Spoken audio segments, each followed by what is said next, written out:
तो बच्चों इस वीडियो में हम लोग डिस्कस करेंगे DBP3 साउंड वेव को। ठीक है, इसके हर एक क्वेश्चन को भी हम लोग डिस्कस करेंगे। ठीक है, आई होप कि आपने इसको सॉल्व कर लिया होगा। तो सबसे पहले हम लोग क्वेश्चन नंबर 1 को लेके स्टार्ट करते हैं। ठीक है, काफी अच्छे अच्छे क्वेश्चंस दिए गए हैं और हर टॉपिक के ऊपर में दिया गया है, चाहे वो ऑर्गन पाइप हो या इंटरफेरेंस हो या स्टैंडिंग वेव फॉर साउंड हो या फिर लाउडनेस की बात की जाए। क्लियर है? चलो स्टार्ट करते हैं हम लोग। तो सबसे पहले यहां पे बात करते हैं, दैट इज क्वेश्चन नंबर 1 की। तो देखो यहां पे लिखा हुआ है कि एक आपका ऑर्गन पाइप है जिसका वन एंड ओपन है और दूसरा एंड क्लोज है ना। एक एंड ओपन है और दूसरा एंड क्लोज है ना। एक क्लोज्ड है, देखो क्लोज्ड है और ओपन है। कहने का मतलब ये ऑर्गन पाइप हो गया। ठीक है, ये क्लोज्ड है और ये ओपन है। आ रही है बात समझ में? तो सीधी सी बात है, दिमाग में देखो क्वेश्चन से पहले क्या क्या हम लोग को फॉर्मूला पता होना चाहिए।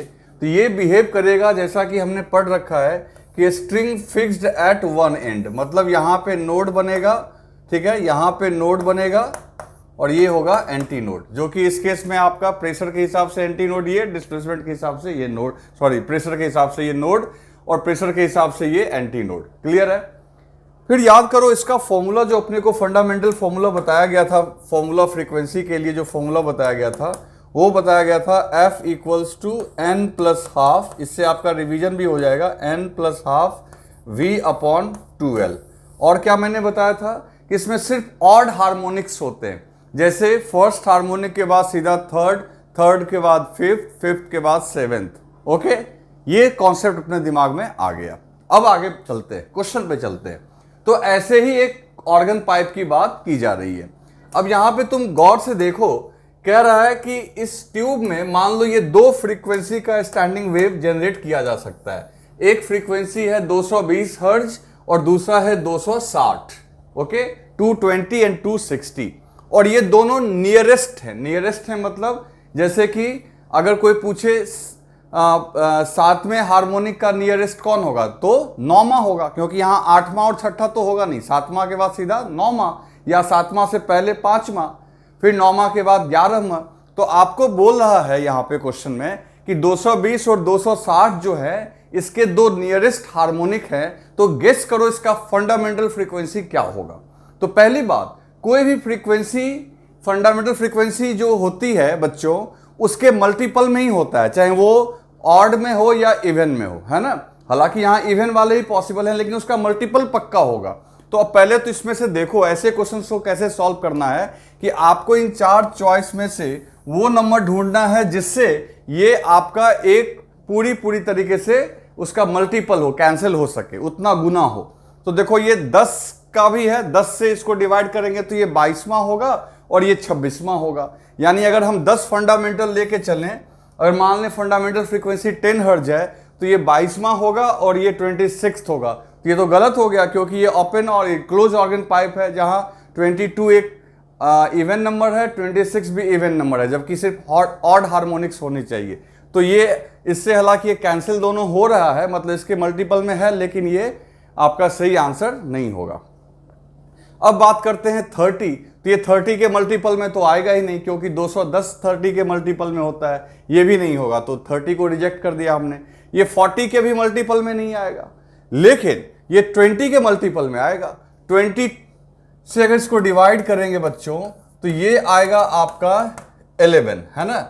और इसको डिवाइड करेंगे 260 को 20 से तो ये आएगा 13th। अब देखो 11 और 13 ये दोनों ऑड है और 11 के बाद 13 ही होगा। तो ये बिल्कुल सटीक जा रहा है, क्योंकि ये 20 का ही मल्टीपल होगा, यानी 20 ही इसके लिए फंडामेंटल हार्मोनिक होगा। तो आंसर हो गया 1। क्लियर है? तो देखो इसमें क्या क्या दिमाग लगाना, और ऐसे क्वेश्चंस आते हैं एग्जाम में, तो आपको पहले तो फॉर्मूला पता होना चाहिए और इस तरीके से आप हिट एंड ट्रायल लगाओगे। ठीक है बच्चों, तो आंसर हो गया आपका क्वेश्चन नंबर का 1 का 1। ठीक है, आगे बढ़ें। इसमें तो कुछ लिखने वाली बात है नहीं, आप याद रखना। आप चलो आगे देखते हैं। अब बात करते हैं क्वेश्चन नंबर 2 की। क्वेश्चन नंबर 2 में देखो, ध्यान से देखना। अब यहां ओपन और क्लोज पे ही पूरा मामला यहां पे घूमना है। तो इसको मैं थोड़ा बड़ा कर दूं। देखो यहां पे क्या लिखा हुआ है बच्चों यहां पे लिखा हुआ है कि आपका the second overtone of open organ pipe. Okay, अब देखो सीधी सी बात है, अब यहां नंबर 2 से हम लोग स्टार्ट करते हैं। नंबर 1 तो मैंने सॉल्व कर दिया था। तो ओपन ऑर्गन पाइप का मतलब ही हो गया दोनों एंड पे ओपन होगा, है ना, इधर भी ओपन इधर भी ओपन, यानी फॉर्मूला लगाना है आपको V/2L और यहां n से मल्टीप्लाई कर दो, यानी ये string fixed at both and वाली बात हो जाएगी। यानी सारे हार्मोनिक्स यहां पॉसिबल होंगे, चाहे ऑड हो या इवन। ये इतना सारा कुछ आपको बार बार सोचना है, ठीक है। फिर क्या बोल रहा है कि जो second overtone of open organ pipe, तो सेकेंड ओवरटोन किसको बोलेंगे? तो देखो, पहला जो n = 1 रखने पे तो फंडामेंटल यानी फर्स्ट हार्मोनिक होता है। ओवरटोन की गिनती अगले हार्मोनिक से शुरू करेंगे, तो n = 2 रखेंगे तो वो सेकेंड हार्मोनिक होगा और वो पहला ओवरटोन होगा। n = 3 रखेंगे तब जाके वो क्या होगा, आपका थर्ड हार्मोनिक, और ओवरटोन के हिसाब से होगा वो सेकेंड। तो बच्चों यहां पे n = आपको क्या रखना पड़ेगा, 3, तब जाके वो क्या होगा, सेकेंड ओवरटोन होगा वो।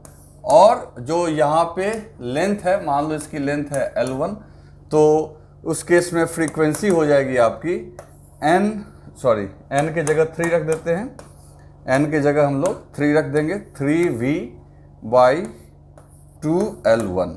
ओके, तो ये आपकी फ्रीक्वेंसी हो गई ओपन ऑर्गन पाइप के सेकेंड ओवरटोन यानी थर्ड हार्मोनिक की। अब आगे देखते हैं क्या बोलता है। अब ये जो फ्रीक्वेंसी है वो वही है जो first overtone of closed pipe, ठीक है, जो दूसरा पाइप है क्लोज पाइप जिसकी लंबाई दी गई है L, है ना। तो बोल रहा है कि ओपन की बात करते हैं। तो पहले एक बात करें, पहले तो हम लोग एक डायग्राम बना लें क्लोज ऑर्गन पाइप के लिए। तो क्लोज ऑर्गन पाइप का डायग्राम बन गया, ये हो गया L2, इसकी लेंथ जो कि L दी गई है, और L1 अपने को पता करना है। अब इसके लिए फॉर्मूला जो हम लोग लिखते हैं बच्चों, वो लिखते हैं n+12 × V/2L, है ना। तो यहां L2 लिख देंगे हम लोग, बाद में उसको L कर लेंगे। अब इसके लिए कहता है इसका जो फर्स्ट ओवरटोन होगा, तो इसका फर्स्ट ओवरटोन क्या होगा।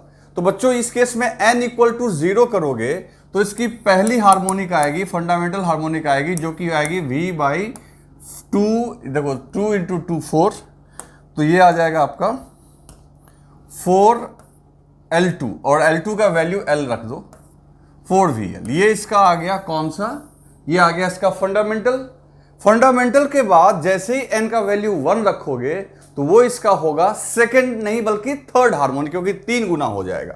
और जो थर्ड हार्मोनिक होगा, थर्ड हार्मोनिक वही इसके लिए क्या होगा, फर्स्ट ओवरटोन। सब मैंने आपको बता रखा है, क्योंकि ओवरटोन जब हार्मोनिक पॉसिबल होता है तब से काउंटिंग उसकी शुरू करते हैं। तो थर्ड हार्मोनिक के लिए n की वैल्यू 1 रखेंगे यहाँ पे, तो n की वैल्यू 1 रखेंगे तो फ्रीक्वेंसी निकल के आ जाएगी 3V/4L।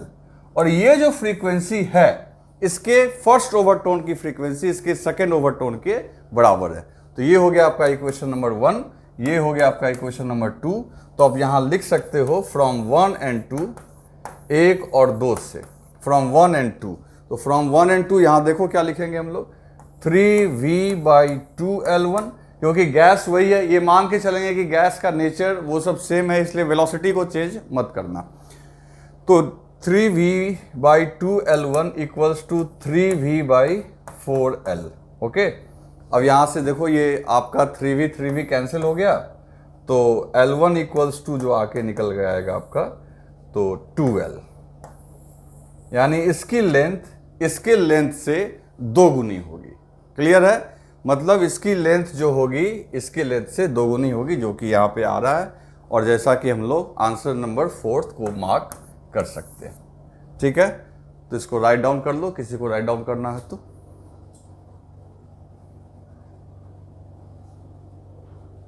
तो बच्चों अब हम लोग बात करते हैं क्वेश्चन नंबर 3 की, ठीक है।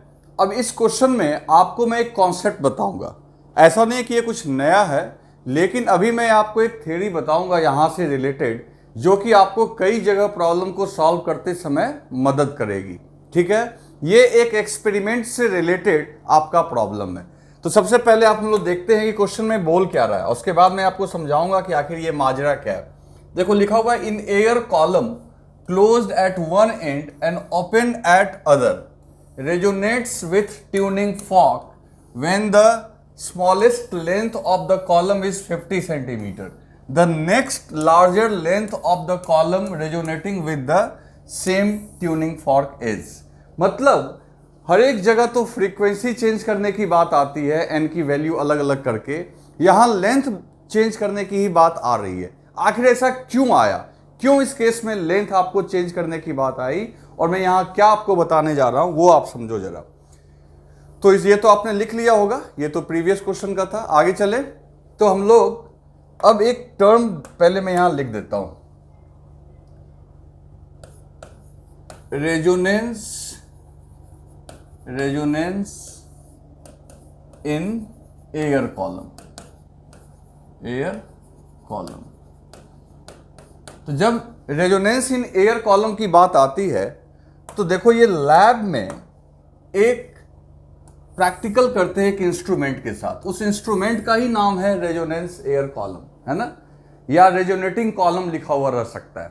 तो उस केस में आप ये मान के चलो कि वो एक एंड क्लोज वाला है। हालांकि यहां तो क्लियर कर दिया, अगर मान लो कहीं लिखा हुआ रहे कि एक रेजोनेंस कॉलम है, जैसे जेईई एडवांस के क्वेश्चन में एक बार ऐसा ही लिखा हुआ था रेजोनेंस कॉलम, सिर्फ ओपन एट बोथ एंड ये सब कुछ नहीं लिखा होता, रेजोनेंस कॉलम लिखा हुआ था। तो आप समझ जाना रेजोनेंस कॉलम मतलब एक एंड क्लोज दूसरा ओपन। और यहां जो क्लोज किया जाता है बच्चों, वो किस तरीके से, इस ट्यूब को वाटर के अंदर डिप कर दिया जाता है, इसमें वाटर डाल दिया जाता है। आ रही है बात समझ में? और इस वाटर के लेवल को आप बढ़ा घटा सकते हो। मान लो कि ये इस तरीके से ट्यूब है और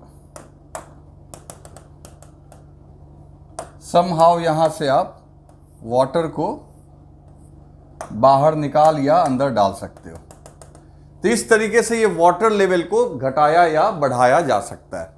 और यहां पे मान लो हमने लगा दिया एक ट्यूनिंग फॉर्क। ट्यूनिंग फॉर्क तो मैंने आपको पहले ही बताया, ये एक तरीके का सोर्स है जो वेव जनरेट करता है। तो यहां से ये वेव जनरेट करेगा, साउंड वेव इसमें, और ये वाटर के लेवल को आप घटा बढ़ा सकते हो। और मान लो कि तो देखो हवा अब कितनी दूर तक बढ़ी हुई है, यहीं तक हवा बढ़ी हुई है, ये आपका एयर का लेंथ हो गया, और इसमें ही आपको वेव जनरेट करना है। क्लियर है? तो किसी भी हाल में ये फिक्स्ड एंड की तरह काम करेगा और ये ओपन एंड की तरह काम करेगा। आ रही है बात समझ में? ये यहां तो पानी है ना भाई, ये तो क्लोज वाला एंड है, और इस लेंथ को बढ़ा घटा कैसे सकते हैं, इस पानी को बाहर निकाल के या पानी अंदर डाल के, यानी लेंथ को ऊपर नीचे कर सकते हैं। ठीक, तो यहां जो फॉर्मूला लगेगा, फॉर्मूला तो अपना यही लगेगा, F equals to n plus half into V by 4L। क्योंकि अगर इसमें स्टैंडिंग वेव बनना है तो इस सोर्स की जो फ्रीक्वेंसी होगी और जो यहां पे स्टैंडिंग वेव बनवाएगा वो इस इक्वेशन को ही फॉलो करेगा। तो यहां से अगर हम लेंथ की बात करें तो L इक्वल्स टू हम लोग लिख सकते हैं V upon F into n plus half. Clear? अब इसमें लेंथ की वैल्यू क्या क्या हो सकती है? तो लेंथ की वैल्यू हो सकती है, सीधी सी बात है, अच्छा V अपॉन एफ को हम लोग चाहे V अपॉन एफ को लैम्डा भी लिख सकते हैं, है ना, वेवलेंथ के बराबर हो गया। तो जो लेंथ है, यानी किस किस लेंथ के लिए यहां पे मान लो अगर फ्रीक्वेंसी कांस्टेंट है और वेलोसिटी भी कांस्टेंट है, तो किस किस लेंथ पे जहां पे स्टैंडिंग वेव जनरेट हो सकता है। तो L की मिनिमम वैल्यू के लिए आप n का मिनिमम वैल्यू रखोगे, तो L के मिनिमम वैल्यू के लिए n इक्वल्स टू 0 कर दोगे। तो n इक्वल्स टू 0 कर दोगे तो ये क्या आ जाएगा, ये आ जाएगा आपका V अपॉन, है ना, सॉरी यहां पे इक्वेशन ही लिख दिया ना हमने गलत, ये 2L है भाई, 2L, और ये 2 हमने छोड़ भी दिया, यहां पे 2 रहना चाहिए ना। यहां से देखो L इधर चला गया, L को हमने इधर ले आया और F को नीचे, तो ये हो गया 2F, और n की जगह अगर 0 कर देंगे तो 0 प्लस हाफ, तो ये क्या आ जाएगा, ये आ जाएगा आपका V अपॉन 4F। क्लियर? ये एल की सबसे कम वैल्यू जो होगी वो v/4f के बराबर होगी। इतना लेंथ तो कम से कम इसमें होना चाहिए कि आपका स्टैंडिंग वेव बन सके। हाँ, अब इससे और ज्यादा लेंथ पे कब स्टैंडिंग वेव बनेगा? तो उस केस में n की वैल्यू 1 ले लो। तो नेक्स्ट जो आपका बनेगा l की वैल्यू, जो नेक्स्ट लेंथ, पानी को और कितना आगे बढ़ा सकते हैं, तो उस केस में हम लोग लिखेंगे v/2f और n की जगह हम लोग 1 रखेंगे, तो 1 + ½ ये हो जाएगा 3v/4f, यानी प्रीवियस लेंथ का 3 गुना। तो मान लो अगर इस लेंथ की वैल्यू x निकल के आती है तो यहां पे 3x। तो अगर आपको इस रेजोनेंस कॉलम में स्टैंडिंग वेव जनरेट करना है तो पहले वाले लेंथ के बाद जो अगला लेंथ होगा, सबसे कम लेंथ अगर x है तो अगला लेंथ 3x होगा, 3 गुना होगा। ठीक है, इसको बहुत आराम से आपको समझाया भी जा सकता है। जैसे देखो, पहले जो वेव जनरेट हुआ तो यहां तो आपका एंटी नोड बनेगा, तो ये बना ऐसे, फिर उसके बाद दूसरा लेंथ और लेंथ आगे बढ़ा दोगे तो आपका ये बनेगा ऐसे, फिर ऐसे, है ना, ऐसे।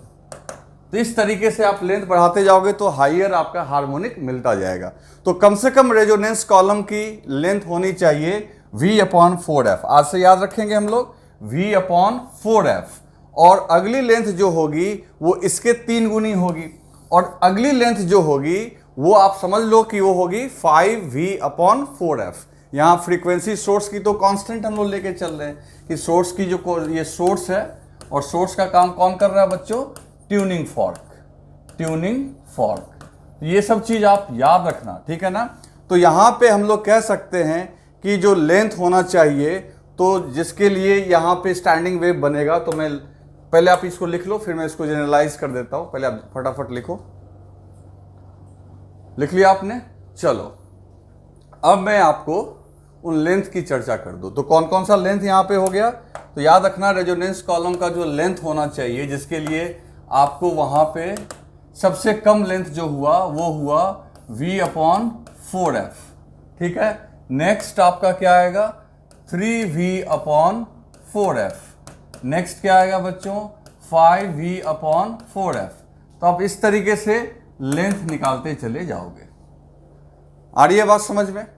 अच्छा, अब मान लो कि जैसे यहां पे जो जेई मेन में क्वेश्चन पूछा है, अगर एंड करेक्शन दिया हुआ है, एंड करेक्शन का मतलब समझो, जैसे मान लो कि यहां तक पानी है, ठीक है, और हम लोग ये मान के चलते हैं कि यहां पे नोड बन रहा है, लेकिन नोड अगर यहां पे, आपको मैंने पहले ही बताया कि नोड एग्जैक्टली माउथ पे बनने के बजाय थोड़ा ऊपर बनता है, तो अगर नोड की पोजीशन यहां बनने के बजाय थोड़ी सी शिफ्ट कर गई मतलब यहां बन रहा है, ये नोड का पोजीशन है, और हमारा यहां पे ये जो लेंथ है, लेंथ यहीं तक आ रहा है, तो ये एक्स्ट्रा जो ऐड करना पड़ेगा, इसको मान लेते हैं d, और ये लेंथ हो गया l, है ना। तो ये d जो है ये कहलाएगा एंड करेक्शन। ये क्या कहलाएगा बच्चों? एंड करेक्शन, क्योंकि यहाँ एक ही एंड, ओपन एंड पे ही ये होता है, और जो पूरी तरीके से पाइप जो दोनों तरफ होता है उसमें दोनों में ऐड करना होता है।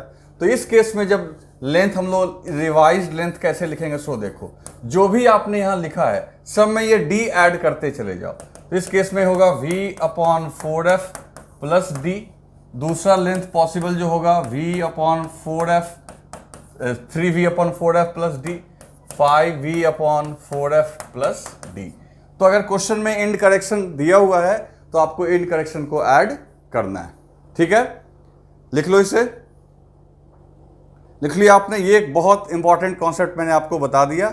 अब चलते हैं हम लोग क्वेश्चन पे।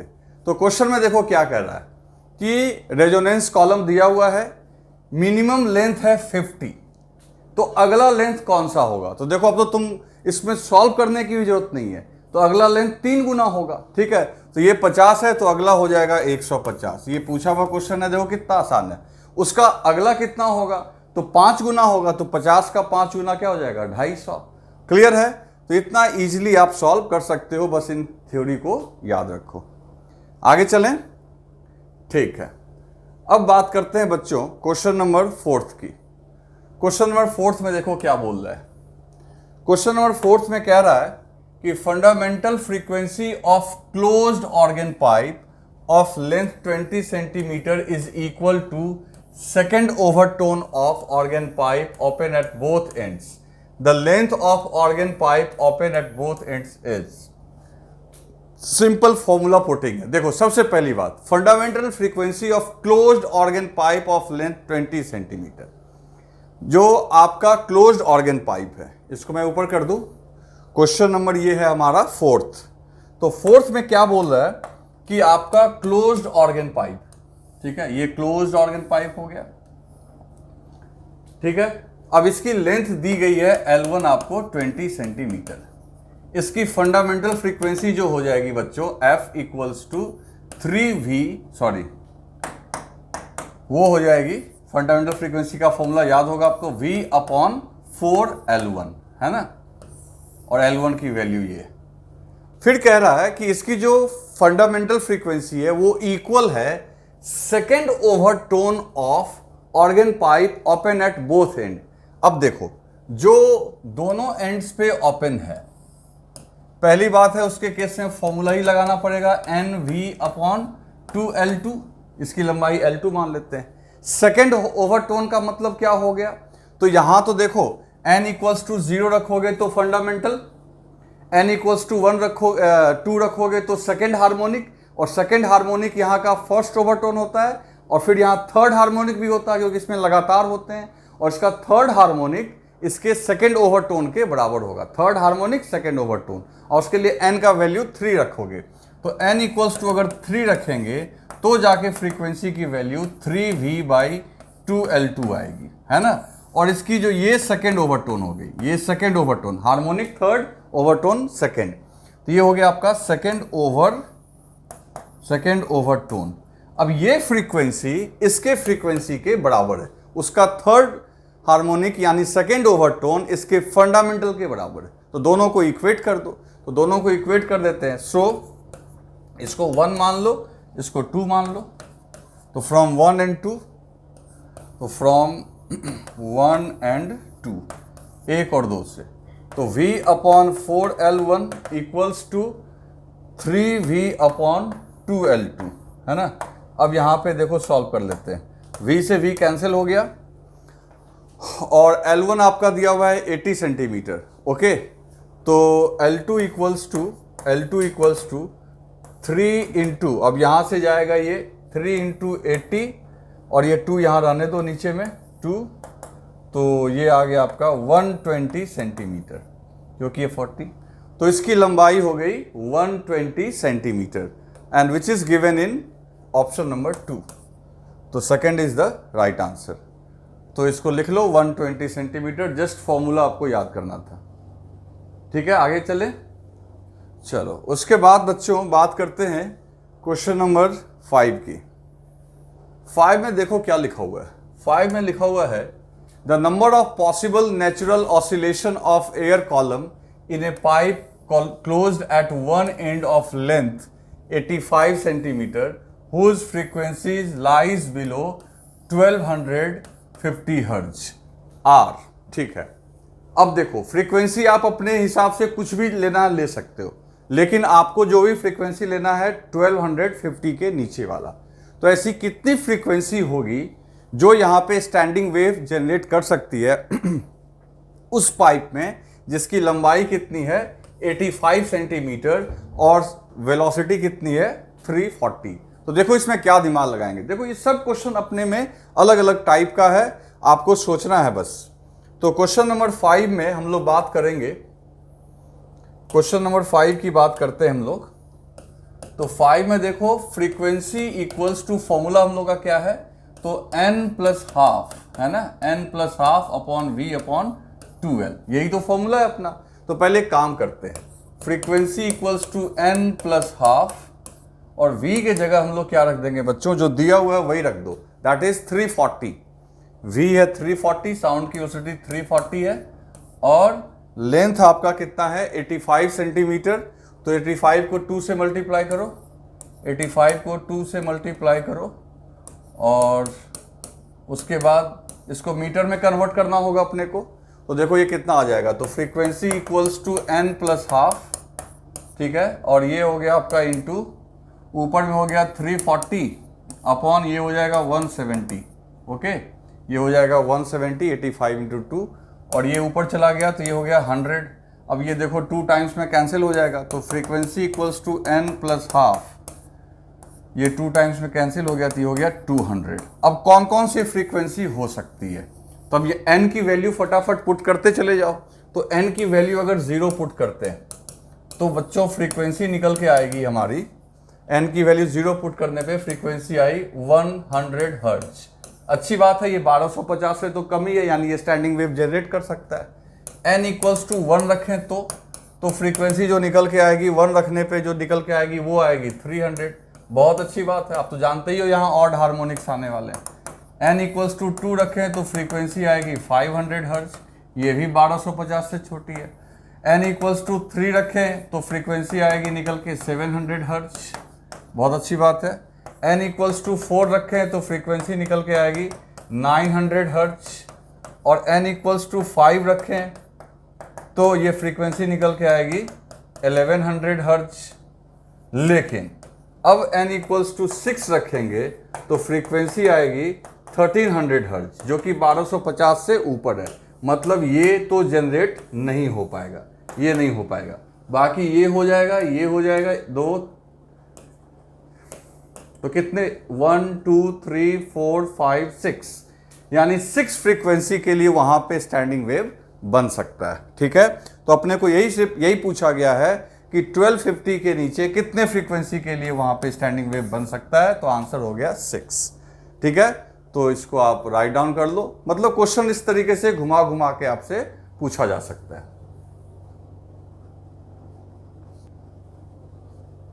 अब बच्चों बात करते हैं क्वेश्चन नंबर 6 की, तो बहुत आसान है। यहां पे देखो A एक ट्यूब है जिसके दोनों एंड ओपन है, B एक दूसरा ट्यूब है जिसका एक एंड क्लोज है। बाकी हर एक चीज से वो आइडेंटिकल है, मतलब कि सेम गैस है दोनों के अंदर, टेम्परेचर वगैरह सब कुछ सेम है। तो फंडामेंटल फ्रीक्वेंसी का आपको रेशियो बताना है A:B। तो A ओपन है बच्चों, तो FA हो जाएगा आपका V/2L, याद होगा फंडामेंटल का इसका। और B आपका क्लोज्ड है तो इसका फंडामेंटल हो जाएगा V/4L। तो आप देख सकते हो कि इसकी फ्रीक्वेंसी डबल होती है ना, ओपन ऑर्गन पाइप की डबल होती है as compare to closed organ pipe. बाकी चीजें अगर आइडेंटिकल हो तो यहाँ पे रेशियो जो हो गया आपका 2:1। इसमें तो खैर कुछ था नहीं, सिंपल फॉर्मूला पुटिंग था। आगे चलें, ठीक है। अब बात करते हैं बच्चों क्वेश्चन नंबर 6 के बाद क्वेश्चन नंबर 7। क्वेश्चन नंबर 7 की बात करते हैं। यहां पे देखो फिर से लिखा हुआ है कि आपका एक सिलेंड्रिकल ट्यूब है open at both ends, has a fundamental frequency f in air, the tube is dipped vertically in water. अभी हम लोग बात कर रहे थे कि वाटर के अंदर डिप करने से क्या होता है, so that half of it, जिसका आधा है, it is in the water, जो आधा है वो पानी के अंदर है।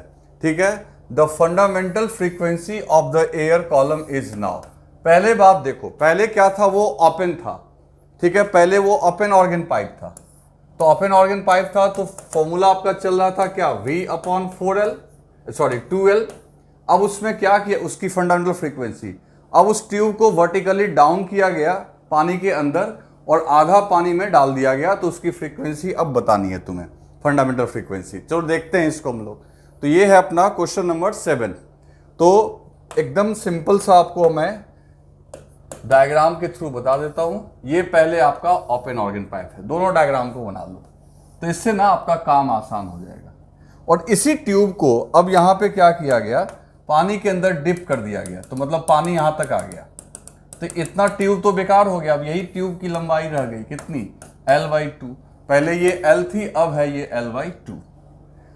तो ये देखो, ये ओपन ऑर्गन पाइप, ये ओपन है क्योंकि दोनों एंड पे ओपन है, और इसको क्लोज बोलेंगे। क्लोज्ड क्यों बोलेंगे, क्योंकि एक एंड पे क्लोज्ड है, दूसरे पे ओपन है। अगर ये ओपन की बात करें तो इस केस में फंडामेंटल फ्रीक्वेंसी का फॉर्मूला होता है V/2L, है ना, 2L इसकी फंडामेंटल फ्रीक्वेंसी, जिसकी वैल्यू इसने दे रखी है f। तो F1 is equal to f। Fundamental की बात कर रहे हैं, मतलब सबसे कम फ्रीक्वेंसी n = 1 लेते हैं इस केस में। इसके लिए फंडामेंटल की बात करें तो क्लोज्ड के लिए जो फंडामेंटल के फ्रीक्वेंसी की बात जो फॉर्मूला होता है वो होता है V/4L, V/4L।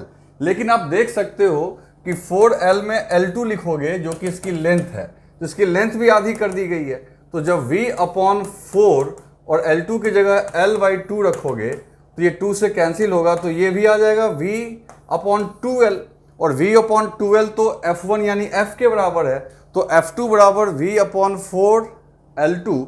लेकिन L2 लेंथ, अगर इसको हमने क्लोज कर दिया तो लेंथ भी आधा कर दिया, तो अल्टीमेटली ये फिर से आपका F1 यानी F के बराबर ही हो गया। तो इसका मतलब है F1 इक्वल्स टू F2, दोनों का फंडामेंटल फ्रीक्वेंसी सेम होगा, ठीक है, F का F रह जाएगा। कारण क्या हुआ, ये ओपन से आपने क्लोज तो किया तो फ्रीक्वेंसी आधी होनी चाहिए थी, लेकिन आपने लेंथ भी आधा कर दिया क्योंकि पानी के अंदर उसको डुबो दिया है, तो आपका आंसर यहां पे F हो जाएगा। क्लियर है? तो इसको राइट डाउन कर लो। आगे चलें। अब देखते हैं बच्चों, क्वेश्चन नंबर 7 के बाद क्वेश्चन नंबर 8 की बात करते हैं। क्वेश्चन नंबर 8 में देखो क्या लिखा हुआ है। ये आपका पूछा हुआ है जेई का क्वेश्चन, और बहुत आसान है। तो देखने में क्वेश्चन आदमी को लगेगा कि टफ है, लेकिन ये बहुत इजी है। इसमें देखो क्या बोल क्या रहा है। इसमें कह रहा है कि एक सोर्स है साउंड की जिसकी फ्रीक्वेंसी है 600 hertz, 600 hertz, is placed inside the water, जिसको पानी के अंदर रखा गया। The speed of sound in water is 1500 metre per second. ठीक है, साउंड की स्पीड लिक्विड में ज्यादा होती है as compare to gas. Clear है? लिक्विड में ज्यादा होती है, वो कितनी है? 1500 मीटर पर सेकेंड। और एयर में कितनी होती है? मान लिया इसने 300। ऐसे 330 तो स्टैंडर्ड है, लेकिन आप तो जानते हो वो टेम्परेचर पे डिपेंड करता है, एयर के कॉन्स्टिट्यूएंट्स पे भी डिपेंड करता है, मॉइस्चर पे डिपेंड करता है, तो ये वैरी कर सकता है डाटा जब प्रॉब्लम में दिया हुआ रहेगा। तो एयर का वेलोसिटी, एयर में साउंड की वेलोसिटी 300 है और वाटर में है 1500 मीटर पर सेकेंड। अब सोर्स की जो फ्रीक्वेंसी है वो है 600, और सोर्स को यानी स्पीकर को जाके पानी के अंदर रख दिया गया।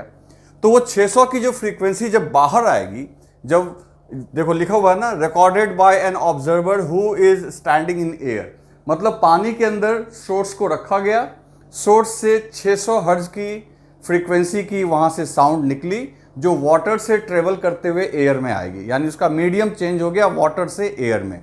तो साउंड की वेलोसिटी तो खैर बदल जाएगी, क्योंकि वो वेलोसिटी जब तक वो वाटर के अंदर चल रहा होगा तो 1500 मीटर पर सेकेंड से, जब वो एयर में आया होगा तो 300 मीटर पर सेकेंड से। तो वेलोसिटी तो चेंज हो गई, लेकिन बच्चों यहाँ फ्रीक्वेंसी के बारे में पूछ रहा है। तो मैं आपको शुरू में ही बताया था कि फ्रीक्वेंसी जो है वो सोर्स की प्रॉपर्टी होती है। अगर मीडियम बदल गया तो वेलोसिटी बदल जाएगी, और वेलोसिटी के अकॉर्डिंग लैम्डा भी बदल जाएगा, क्योंकि v equals to F lambda, v बदलेगा तो लैम्डा बदलेगा। लेकिन ये सोर्स की प्रॉपर्टी होती है। तो वो एक बार जो स्पीकर से जनरेट हो गया, जो स्पीकर से जनरेट हुआ 600 हर्ट्ज का, वो बाहर भी जब आएगा तो 600 हर्ट्ज का ही होगा। तो ये सारा डेटा आपको कंफ्यूज करवाने के लिए दिया गया था। आंसर इसका 600 का 600 रहेगा। समझ गए ना? मीडियम चेंज होने से फ्रीक्वेंसी चेंज नहीं होती है। तो बच्चों अब हम लोग बात करते हैं क्वेश्चन नंबर 10 की। तो देखो क्वेश्चन नंबर 10 में क्या दिया हुआ है। ये जेई मेन का पूछा हुआ क्वेश्चन है। अब यहाँ पे वेलोसिटी ऑफ साउंड को लेके आपको एक कॉन्सेप्ट अप्लाई करना है। पहली बात कि एक इक्वेशन दिया हुआ है प्रेशर का, ठीक है, जो इक्वेशन आप देख सकते हो बोर्ड पे इस तरीके से आपका लिखा हुआ है, ठीक है। यहाँ ये ओमेगा है, ओमेगा आपका 1000 है और के की वैल्यू 3 दी गई है। ओके, उसके बाद कह रहा है कि ये जो साउंड आपका प्रोड्यूस हो रहा है दिन के समय एक एटमॉस्फेरिक टेम्परेचर जब कितना था 0 degree centigrade, on some other day when temperature is T, किसी और दिन टेम्परेचर क्या है, टी है, तो साउंड जो प्रोड्यूस होगा उसी सोर्स से, उसी फ्रीक्वेंसी का, वो उसकी वेलोसिटी दी गई है 336 मीटर पर सेकेंड। तो कहता है दूसरे दिन का टेम्परेचर बताओ कितना है, टी की वैल्यू। एक काम करते हैं, पहला जो है फर्स्ट डे को जो आपका साउंड प्रोड्यूस हुआ 0 डिग्री पे, वो इस इक्वेशन के हिसाब से, तो 0 डिग्री पे क्या इसकी वेलोसिटी है पहले वो निकालते हैं। अब इसमें आपको कैलकुलेशन थोड़ा करना पड़ेगा। तो देखते हैं क्वेश्चन नंबर 10 है।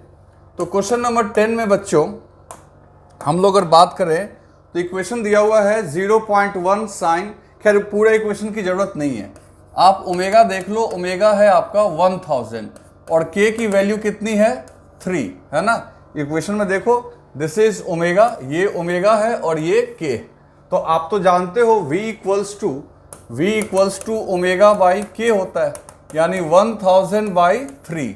तो ये आपका वेलोसिटी जो निकल के आया, ये निकल के आया आपका कितना 3 ठीक है, इतना निकल के आएगा। और ये वेलोसिटी कितने टेम्परेचर पे आ रहा था 0 डिग्री पे, यानी फर्स्ट डे का टेम्परेचर आपका था 0 डिग्री सेंटीग्रेड, जिसको आप केल्विन में चेंज करोगे तो आपको 273 ऐड करना पड़ेगा, यानी 273 केल्विन पे।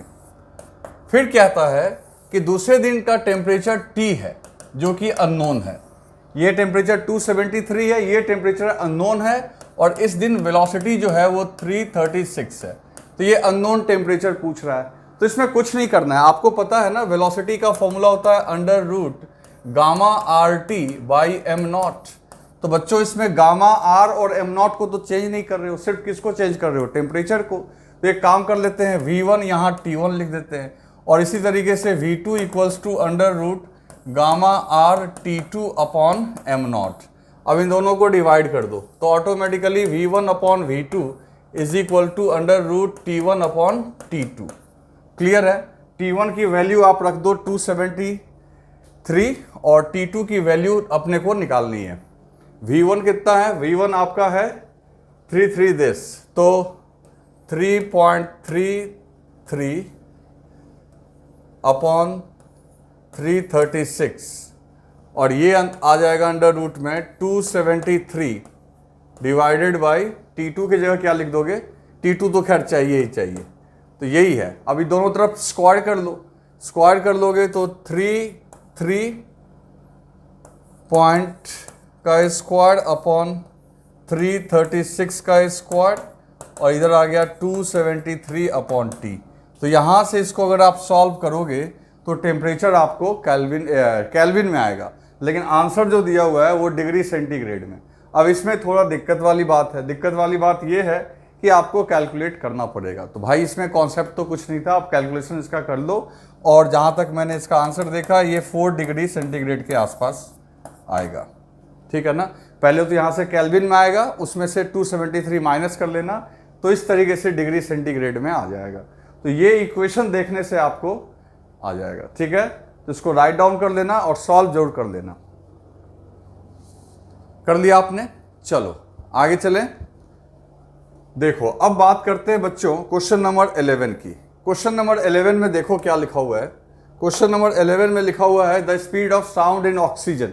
तो ऑक्सीजन में साउंड की जो स्पीड है, O2 की जो स्पीड है, मतलब ऑक्सीजन गैस में क्या है, ऑक्सीजन गैस की जगह ऑक्सीजन लेना है, और वहां साउंड की वेलोसिटी है 460, और ऑक्सीजन क्या होता है डायटोमिक, और डायटोमिक के लिए गामा कितना लेना है आपको 7/5। फिर कहता है उसी की स्पीड हीलियम में कितनी होगी। हीलियम होता है मोनोएटॉमिक, और मोनोएटॉमिक का मैंने आपको बताया था 5/3। तो उसी टेम्परेचर पे हीलियम में कितना होगा।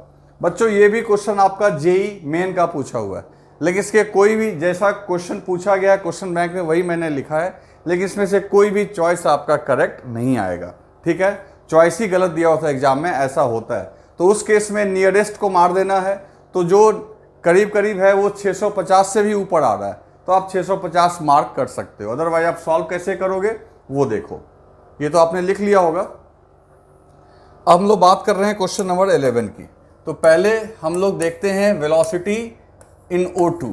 तो लिखोगे अंडर रूट गामा, तो गामा की जगह ऑक्सीजन में क्या है आपका 7/5, गामा की जगह RT, और जो एटॉमिक वेट है ऑक्सीजन का होता है 32, यहाँ लिख दोगे 32। ओके, हीलियम की बात अगर करेंगे वेलोसिटी इन हीलियम, तो अंडर रूट गामा की जगह लिखोगे 5/3 इंटू अंडर रूट RT, और हीलियम का जो एटॉमिक वेट होता है बच्चों वो होता है 4 ग्राम्स, यहाँ लिख दोगे 4। ओके, हीलियम का होता है 4 ग्राम्स एटॉमिक वेट। अब आपको क्या करना है, आपको यहाँ पे ऑक्सीजन की वेलोसिटी दी गई है, हीलियम की निकालनी है। तो एक काम करो, ये नंबर 1 है, ये नंबर 2, ठीक है, तो 2/1 कर लो। तो VHE अपॉन VO2 सबको अंडर रूट में ले आओ। तो VHE में ऊपर हो गया ये 5/3 into RT upon 4 divided by ये हो जाएगा 7/5 इंटू RT अपॉन 32। तो इसमें आपको ऑक्सीजन की वेलोसिटी दी गई है, ये आपको दी गई है, ये कितनी दी गई है, तो ये दी गई है 460। तो आप यहाँ पे 460 प्लेस कर देना, तो आपको यहाँ से VHE निकल जाएगा, बाकी इसमें RT तो कैंसिल ही हो जाएगा। ठीक है, तो इसको सॉल्व कर लेना, आगे चलें। ओके, अब बात करते हैं बच्चों क्वेश्चन नंबर 12 की। क्वेश्चन नंबर 11 हो गया, क्वेश्चन नंबर 12 ये भी आपका जेईई मेन का ही पूछा हुआ क्वेश्चन है। जब देखिए क्वेश्चन क्या कह रहा है, ध्यान से समझना। यहां पे लिखा हुआ है कि a sound absorber attenuates the sound level by 20 decibel, the intensity decreases by the factor of. पहली बात है, एटीन्यूएट का मतलब होता है डिक्रीज करना। तो मान लो एक जो कोई सब्सटेंस है उसने साउंड को एब्जॉर्ब कर लिया और उसकी लाउडनेस को 20 डेसिबल से घटा दिया। मतलब पहले मान लो अगर Li था या L1 मान लेते हैं पहले, तो बाद में L2 हो गया और L1 और L2 का डिफरेंस 20 डेसिबल है। तो पूछता है इंटेंसिटी कितने गुना से डिक्रीज हो गई। क्लियर है, तो इसको सॉल्व करते हैं हम लोग। देखो अब ये क्वेश्चन नंबर है हमारा 12। तो बच्चों क्वेश्चन नंबर 12 में पहले जो है, पहले आपका β1, लाउडनेस को बीटा से डिनोट करते हैं। तो मान लेते हैं β1 equals to 10 log I1 upon I0। ठीक, बाद वाला लाउडनेस है β2, that is 10 log I2 upon I0। कितना सिंपल है। अब हम लोग क्या करेंगे, β1 में से β2 को घटाएंगे और ये दिया हुआ है हमको 20 डेसिबल, क्योंकि लिखा हुआ है क्वेश्चन में कि 20 डेसिबल से लाउडनेस को डिक्रीज किया गया, मतलब दोनों के लाउडनेस का डिफरेंस आना चाहिए 20। अब β1 की जगह इसको रख दोगे, β2 की जगह इसको। इसका फॉर्मूला मैंने आपको बता रखा है।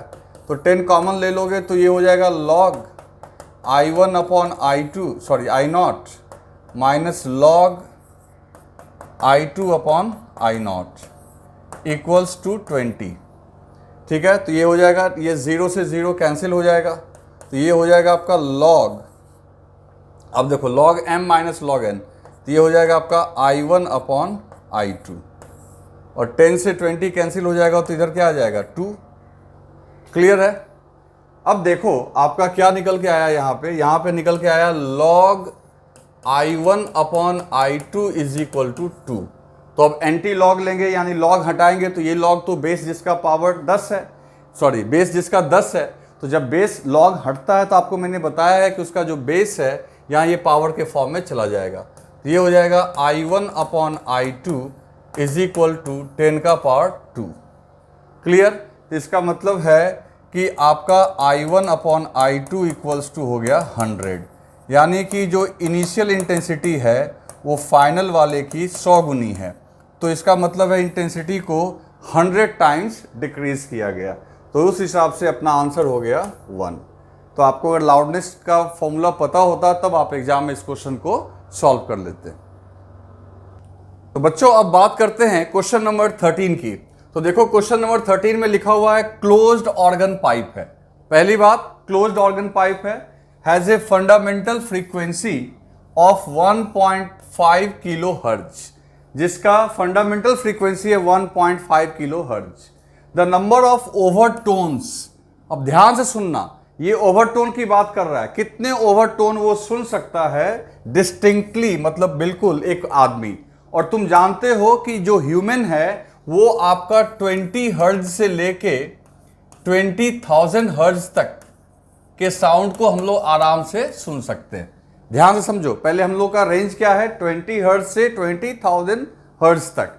और इस ऑर्गन पाइप में जो कि क्लोज्ड है, वहां पे स्टैंडिंग वेव जो प्रोड्यूस हो रही है वो fundamental frequency 1500 hertz, 1.5 kilo hertz का मतलब हो गया 15 हर्ट्ज, उसके मल्टीपल में। तो पूछ रहा है कितने सारे ओवरटोन्स हम लोग सुन सकते हैं। तो देखो क्या कॉन्सेप्ट लगाएंगे। पहली बात कि आपको पता है कि क्लोज्ड ऑर्गन पाइप में सिर्फ और सिर्फ आपका ऑड हार्मोनिक्स ही होता है, और जो काउंटिंग हम लोग करते हैं ओवरटोन की वो थर्ड हार्मोनिक से काउंट होगा। जैसे कि देखो सीधी सी बात है, ये हो गया हमारा क्वेश्चन नंबर 13। तो क्वेश्चन नंबर 13 में देखो फंडामेंटल कितना है आपका, फंडामेंटल है 1500 हर्ट्ज। तो नेक्स्ट हार्मोनिक कौन सा होगा, इसका 3 गुना यानी थर्ड हार्मोनिक। सेकेंड हार्मोनिक तो होगा नहीं क्योंकि क्लोज ऑर्गन पाइप है। तो थर्ड हार्मोनिक और नाम इसका होगा, और थर्ड हार्मोनिक नाम होगा, और ओवरटोन के हिसाब से इसका नाम क्या होगा, फर्स्ट ओवरटोन, है ना, फर्स्ट ओवरटोन। वो कितना होगा, तो वो होगा इसका 3 times, that is 4500 hertz, 4500 hertz. उसके बाद कौन सा हार्मोनिक होगा बच्चों, फिफ्थ, थर्ड के बाद सीधा फिफ्थ हार्मोनिक, उसका क्या नाम होगा, सेकेंड ओवरटोन, और उसकी फ्रीक्वेंसी होगी इसकी 5 गुनी यानी 7500 हर्ट्ज। ये भी सुन सकते हैं, ये भी सुन सकते हैं, 2 ओवरटोन हो गया। उसके बाद सेवेंथ हार्मोनिक का नाम हो गया थर्ड ओवरटोन, और बच्चों ये हो गया आपका सेवेंथ, तो ये हो जाएगा आपका 10500 हर्ट्ज। 15 को 7 से मल्टीप्लाई करो। उसके बाद नाइन्थ हार्मोनिक ये हो गया आपका फोर्थ ओवरटोन, ठीक है, और ये हो जाएगा 13500 हर्ट्ज। 15 को नॉट से मल्टीप्लाई करो। उसके बाद बच्चों 11th हार्मोनिक देखो सिर्फ ऑड हो रहा है, ये हो जाएगा आपका फिफ्थ ओवरटोन, और ये 11th करेंगे अगर हम लोग यहाँ पे, तो ये हो जाएगा आपका 16500, है ना, हर्ट्ज। यानी यहाँ तक भी सुन सकते हैं हम लोग, तो 20,000 तक सुन सकते हैं।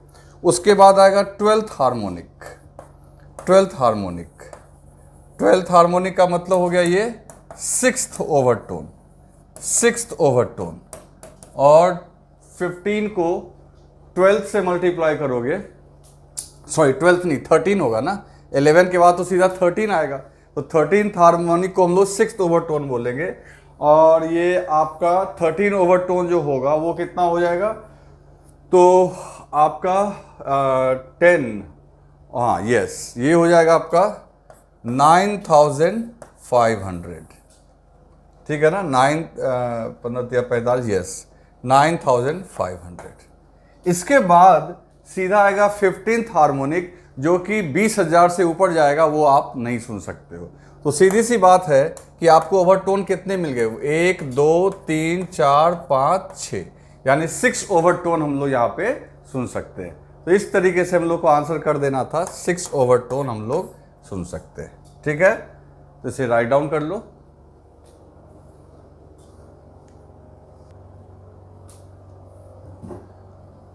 बंद करो। तो बच्चों अब बात करते हैं क्वेश्चन नंबर 14 की। तो देखो ये रेजोनेंस कॉलम वाला क्वेश्चन है जो आपको मैंने अभी इस लेक्चर में ही बताया है उसकी थ्योरी। ये कुछ नहीं है बल्कि क्लोज्ड ऑर्गन पाइप है, और आपको पता है कि जो यहाँ पे लेंथ होता है शॉर्टेस्ट लेंथ, याद करो मैंने बताया L, उसके बाद उसका 3 गुना, है ना, 3L, उसके बाद 5, यानी ऑड मल्टीपल्स में चलता है। तो देखो यहाँ पे क्या कर रहा है कि यहाँ पे आपको इंड करेक्शन भी दिया हुआ है। इस क्वेश्चन में खास ये है, जेईई मेन का क्वेश्चन पूछा हुआ है, इंड करेक्शन दिया हुआ है 1 सेंटीमीटर, और जो शॉर्टेस्ट लेंथ है resonating with the tuning fork वो है 10 सेंटीमीटर। तो 10 सेंटीमीटर हो गई एक्चुअल लंबाई, और उसमें इंड करेक्शन ऐड किए तो हो गया 11 सेंटीमीटर। तो यानी कि पहला जो आपका स्मॉलेस्ट L आया, ठीक है, L1 जो आया वो 11 सेंटीमीटर। 11 सेंटीमीटर का मतलब समझ रहे हो, इसमें 10 सेंटीमीटर आपका हो गया एक्चुअल लेंथ, और जो है आपका 1 सेंटीमीटर इंड करेक्शन। जो अगला लेंथ होगा याद करो ये 3 गुना होगा, है ना, थर्ड, यानी आपको याद करो पहले λ/4 इक्वल्स टू L आया था, फिर 3 λ/4 इक्वल्स टू आया था। तो इस तरीके से जो दूसरी नेक्स्ट लंबाई होगी वो इसकी 3 गुनी होगी, यानी आपका सीधा इसका 3 गुना होगा, तो ये हो गया 33 सेंटीमीटर। लेकिन आप इसमें मत भूलो कि 1 सेंटीमीटर तो इंड करेक्शन है, तो 33 में 1 अगर सब्ट्रैक्ट कर लेंगे तो जो लेंथ होगा ट्यूब का वो तो 32 ही आएगा ना। इसको मैं थोड़ा डिटेल में लिख दूं फिर से। देखो क्या करना है, क्वेश्चन नंबर 14 में आपको याद होगा बच्चों कि आपका ये जो रेजोनेंस कॉलम है ये आपका एक तरीके से क्लोज्ड ऑर्गन पाइप है, तो ये फॉर्मूला लगेगा अपना V/2L।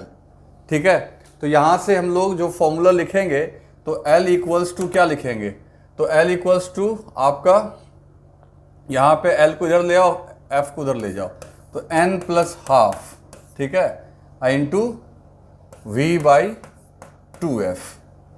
क्लियर है। तो अगर हम लोग स्मॉलेस्ट की बात करें, L मिनिमम की बात करें, तो ये क्या हो जाएगा, ये हमारा n की वैल्यू 0 रखोगे तो ये आ जाएगा V/4F। उसके बाद अगली लंबाई क्या होगी नेक्स्ट, तो नेक्स्ट जो होगी 1 रखोगे तो ये आ जाएगा 3V/4F। इसका मतलब है कि ये L मिनिमम और ये L जो है इन दोनों के बीच में 3 गुना का फर्क है। तो यहाँ पे हम कह सकते हैं कि L is equal to next लंबाई जो है वो L मिनिमम का 3 टाइम्स है, और जो L मिनिमम है उसमें 10 सेंटीमीटर हो गया एक्चुअल लेंथ और D हो गया इंड करेक्शन हो गया 1 सेंटीमीटर इंटू 3। जो फाइनल लेंथ होगी अगली लेंथ उसमें भी आपका मान लो कि उसमें L0 अपने को निकालना है, लेकिन इंड करेक्शन तो रहेगा ही रहेगा, तो L0 + 1 इक्वल्स टू दिस। ये समझ में आ रहा है, ये +1 दोनों तरफ करना था आपको। अब यहां से ये क्या हो जाएगा, L0 + 1 इक्वल्स टू 30 + 3, ऐसे ही कर लेते हैं, अलग अलग मल्टीप्लाई कर लेते हैं। सो L0 तो 30 + 3 हो जाएगा 33, उसमें से 1 सब्ट्रैक्ट कर लोगे तो 32 सेंटीमीटर। ठीक है, तो इसका आंसर जो आ जाएगा आपका 32 centimetre, 4th is the right answer. तो इसको लिख लो। अब बच्चों बात करते हैं क्वेश्चन नंबर 15 की। तो क्वेश्चन नंबर 15 में देखो लिखा हुआ है the intensity of sound from a point source. तो पॉइंट सोर्स का आपको याद होगा इंटेंसिटी जो होता है 1/r² के प्रोपोर्शनल होता है, ये आपको मैंने बता रखा है। तो अगर एक पॉइंट सोर्स से की इंटेंसिटी है इतनी 1 × 10⁻⁻8 वाट पर मीटर स्क्वायर, कितने डिस्टेंस पे, 5 मीटर पे। ठीक है, तो पूछता है कि उसकी इंटेंसिटी 25 मीटर पे कितनी होगी। तो देखो अगर आप डिस्टेंस को 5 गुना बढ़ाओगे और इंटेंसिटी तो डिस्टेंस के स्क्वायर के प्रोपोर्शनल होता है, तो ऑटोमेटिकली डिस्टेंस 5 मीटर से 25 करने का मतलब है कि डिस्टेंस को आपने 5 टाइम्स बढ़ाया, लेकिन ये चूंकि स्क्वायर है तो 25 टाइम्स इंटेंसिटी घट जाएगी। तो बहुत सिंपल सा क्वेश्चन है बच्चों। तो इनिशियल जो भी इंटेंसिटी है, फाइनल इंटेंसिटी इनिशियल इंटेंसिटी का 25 टाइम्स कम होगा। तो हम लोग यहाँ सीधा लिख सकते हैं, इसमें ज़्यादा दिमाग ही नहीं लगाना है। तो इनिशियल इंटेंसिटी है 1 × 10⁻⁻8 और इसको 25 से डिवाइड कर दो। क्लियर है। तो इसको चाहें तो हम लोग लिख सकते हैं, इसका 2 0 और दे दो तो ये 100 हो जाएगा। तो 2 0 और देने से ये हो जाएगा 4 × 10⁻⁻10 वाट मीटर स्क्वायर। ठीक है ना, कैसे समझ में आया। इसमें हमने ये कॉन्सेप्ट लगाया कि इंटेंसिटी डिस्टेंस के इनवर्स के स्क्वायर के प्रोपोर्शनल होता है। क्लियर है, इसमें तो कुछ था ही नहीं। आगे बढ़ें, चलो नेक्स्ट है हमारा 16 नंबर। 16 में लिखा हुआ है बच्चों कि साउंड लेवल। अब उस बार इंटेंसिटी की बात की गई, यहां साउंड लेवल की बात की गई है। 5 metre away from a point source. फिर देखो पॉइंट सोर्स की बात की जा रही है, तो साउंड लेवल कितना है आपका 40 डेसिबल। तो what will be the level at 50 metre away from the source. तो देखो पहले इंटेंसिटी के हिसाब से बात करेंगे और फिर उसका हम लोग जो है लाउडनेस कैलकुलेट कर लेंगे।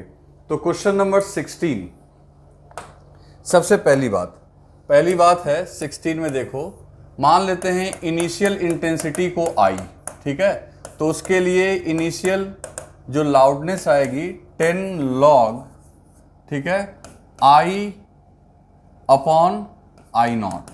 ये तो अपना थ्रेशोल्ड हो गया और इनिशियल लाउडनेस दी गई है दैट इज 40 डेसिबल। ओके, तो 40 इक्वल्स टू 10 log I/I0। अब क्या हुआ कि आपने जब डिस्टेंस, ये तब की बात है जब डिस्टेंस जो थी आपकी, वो डिस्टेंस कितनी थी 5 मीटर। अब डिस्टेंस आपने क्या कर दिया है, सॉरी इसमें इस क्वेश्चन में देख रहे हैं, हाँ इसी में देख रहे हैं ना, हाँ पहले क्या था 5 मीटर, अब डिस्टेंस आपने क्या कर दिया है 50 मीटर। तो पहले डिस्टेंस आपका था r इक्वल्स टू 5 मीटर, अब डिस्टेंस जो है वो है 50 मीटर, यानी डिस्टेंस को जो है आपने इनिशियल से 10 गुना बढ़ा दिया। तो ऑटोमेटिकली जो फाइनल इंटेंसिटी होगी वो 100 गुना घट जाएगी, क्योंकि intensity is proportional to 1/r²। तो अगर डिस्टेंस 10 गुना बढ़ाओगे तो इंटेंसिटी 100 गुना घट जाएगी। तो लिखेंगे I/100, है ना, और I इनिशियल को I मान लिया हमने। तो अब इसकी लाउडनेस निकालनी है, क्लियर है। तो इसकी लाउडनेस हम लोग कैसे निकालेंगे, तो बहुत सिंपल है, बहुत दिमाग लगाने की जरूरत नहीं है, अभी देख लो आप। तो यहाँ पे हम लोग लिख सकते हैं beta final equals to, formula तो वही होगा 10 log I final upon I0, clear. तो ठीक है बच्चों, तो अब देखो ये है इक्वेशन 1 और ये है इक्वेशन 2। अब एक काम करते हैं, IF की वैल्यू तुम समझ रहे हैं I/100 है, तो अब एक काम करो 1 में से 2 को सब्ट्रैक्ट कर लो। तो 1 में से 2 को सब्ट्रैक्ट करोगे तो 40 माइनस बीटा फाइनल, ओके, और यहाँ पे 10 कॉमन ले लोगे तो ये सीधा आ जाएगा लॉग, अब देखो दिस माइनस दिस, तो अभी हमने कुछ देर पहले भी देखा था, तो आपका अगर ये इसमें से इसको घटाओगे तो log m/n हो जाएगा, तो ऑटोमेटिकली I/IF हो जाएगा, नहीं I/IF। समझ में आ रही है बात, इसमें से इसको सब्ट्रैक्ट करोगे। अब देखो यहाँ से 40 minus beta F equals to 10, और ये जो IF है, ये IF जो है ये I/100 है, तो हम लोग लिख सकते हैं log I/I/100, और ये 100 कहाँ चला जाएगा ऊपर, तो ये I तो कैंसिल हो गया, तो ऑटोमेटिकली ये 40 minus beta F equals to 10 और ये log 100, नहीं समझे, ये I कैंसिल हो गया और 100 नीचे से ऊपर चला गया, और log 100 होता है आपका 2। तो इस तरीके से 40 equals to beta F equals to 20, और बीटा को उधर भेज दो, 20 को उधर भेज दो, बीटा एफ को इधर लिख लो। तो फाइनल जो लाउडनेस होगी वो हो जाएगी आपकी 20 डेसिबल, क्योंकि 40 में से 20 सब्ट्रैक्ट कर लोगे। तो देखो इंटेंसिटी जो है वो 100 गुनी घटी, लेकिन लाउडनेस जो है वो 40 डेसिबल से क्या हो गया 20 डेसिबल, ठीक है। तो इसको लिख लो।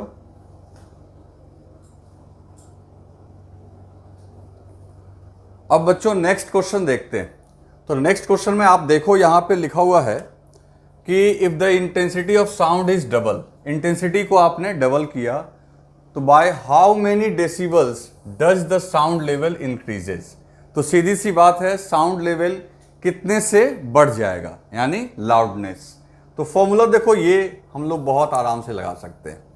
कैसे करेंगे, तो इनिशियल इंटेंसिटी को मान लो I0, सॉरी I0 नहीं मान सकते ना, I0 तो अपना थ्रेशोल्ड वाला होता है।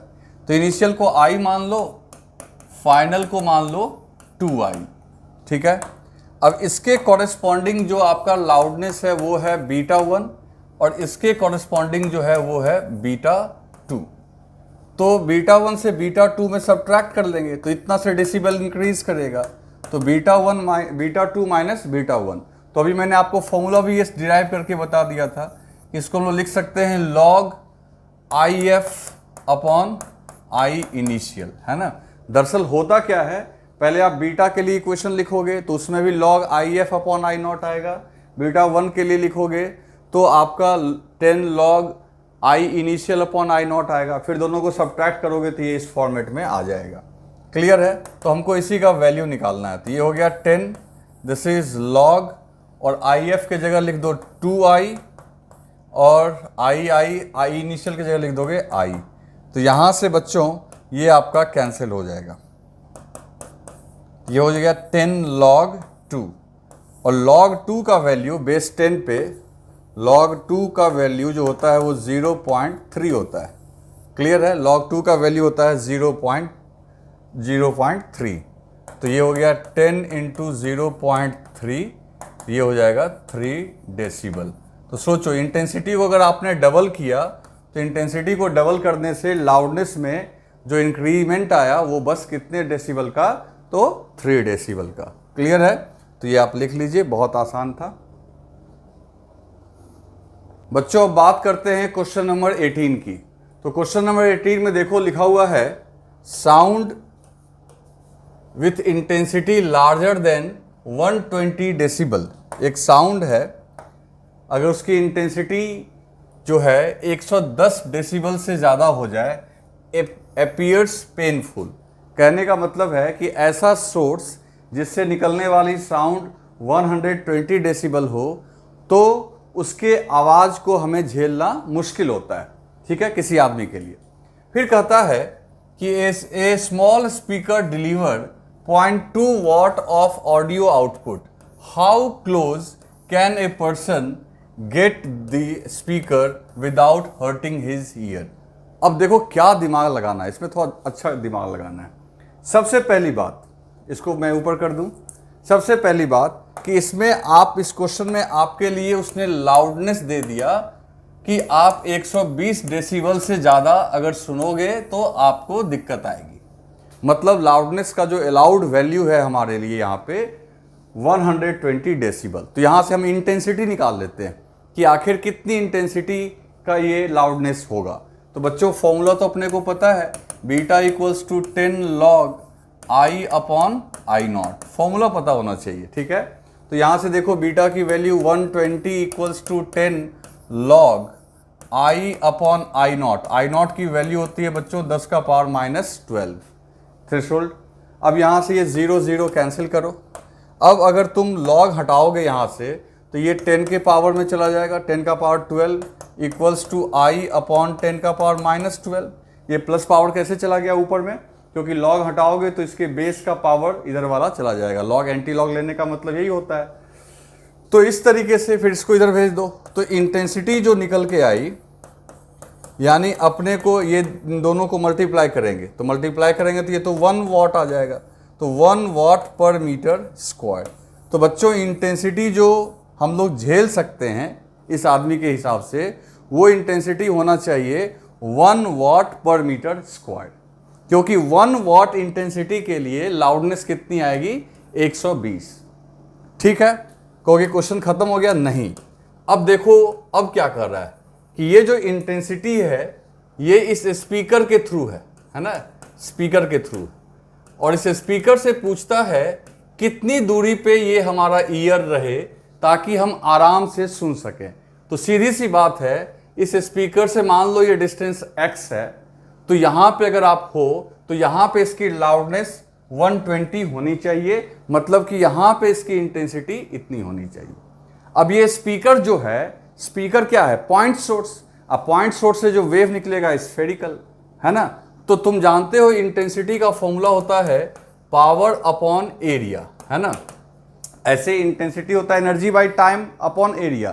तो एनर्जी बाय टाइम को पावर लिख दिए अपॉन एरिया, और पावर दिया हुआ है जो स्पीकर है वहां पे, उसका पावर देखो लिखा हुआ है 2 वॉट।